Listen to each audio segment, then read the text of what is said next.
अब हम क्वेश्चन 3 करेंगे। तो क्वेश्चन 3 में पूछा गया find the LCM and HCF of the following integers, यानी कि ये इंटीजर्स हैं, इनका हमें एलसीएम और एचसीएफ निकालना है। ये दे रखी है। तो by applying the prime factorization method, यानी कि पहले हम प्राइम फैक्टर्स करेंगे इनके। तो यहाँ से 2 से 6, 2 से 3, ये पार्ट 1 है, और 3 से हम करेंगे 15, और ये 5 से 1, और यहाँ से हो गए 3 से 1 पर। तो इसके हम फैक्टर्स करेंगे 3 से 7 पर, और ये 7 से 1 पर। तो इनको हम इस प्रकार से लिखेंगे। पहले हम एचसीएफ निकालेंगे।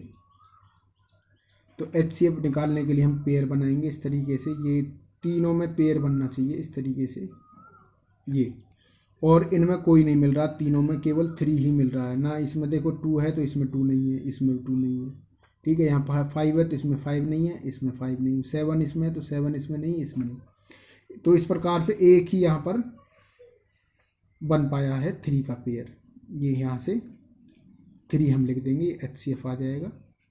अब हम एलसीएम निकालेंगे। यहाँ पर देखिए 2 यहाँ पर 2 बार है तो लिखेंगे 2 की पावर 2, और 3 एक बार है तो 3 की पावर 1, और यहाँ पर 3 की पावर 1 लिखेंगे मल्टीप्लाई 5 की पावर 1, और यहाँ से लिखेंगे 3 की पावर 1 मल्टीप्लाई 7 की पावर 1। अब यहाँ पर देखिए 2 की पावर 2 केवल यहाँ पर ही है ना, यहाँ पर है 2 है ना, यहाँ पर 2 है, तो हम इसी को उठा लेंगे 2 की पावर 2 को। यहाँ पर 3 की पावर 1 है, यहाँ पर 3 की पावर 1 है, यहाँ की 3 की पावर, तीनों में पावर सेम है, तो इसलिए हम इसी को उठा लेंगे, यानी कि हाईएस्ट पावर 3 की पावर 1 बनी। तो यहाँ से 3 की पावर 1। अब देखो 3 की बात कर चुके हैं, अब यहाँ रह गया 5। 5 केवल इसी में है और किसी में नहीं है, तो इस 5 को हम यहाँ से ले लेंगे।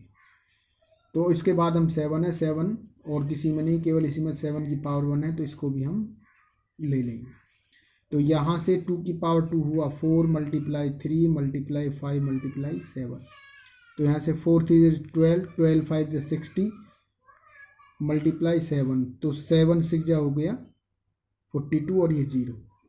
तो इस तरीके से हम एलसीएम और एचसीएफ। अब हम क्वेश्चन 3 का सेकंड पार्ट करेंगे।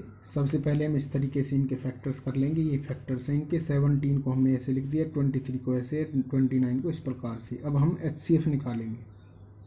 तो यहाँ देखिए, यहाँ पर केवल और केवल 1 इस प्रकार से तीनों में मिल रहा है, तो इसलिए इसका जो एचसीएफ है केवल 1 है। अब हम एलसीएम निकालेंगे। तो एलसीएम में यहाँ पर तीनों की पावर 1 1 है इसमें। तो देखो किसी में इसमें 17 है, इन दोनों में नहीं, तो 17 इसको हम लिख लेंगे।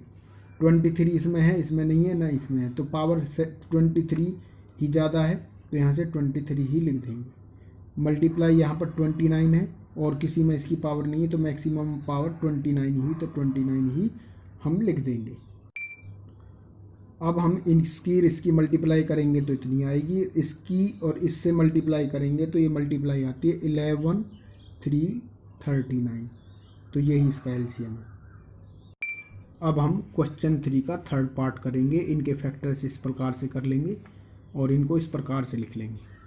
तो अब हम एचसीएफ इसमें फाइंड आउट करेंगे। तो इन तीनों में जो पेयर्स है केवल और केवल 1 के लिए मिल रहा है, क्या ये ही केवल मिल रहा है, और किसी के लिए कोई पेयर नहीं मिल पा रहा है। तो यहाँ से एचसीएफ जो हुआ 1 हुआ। अब हम एलसीएम निकालेंगे।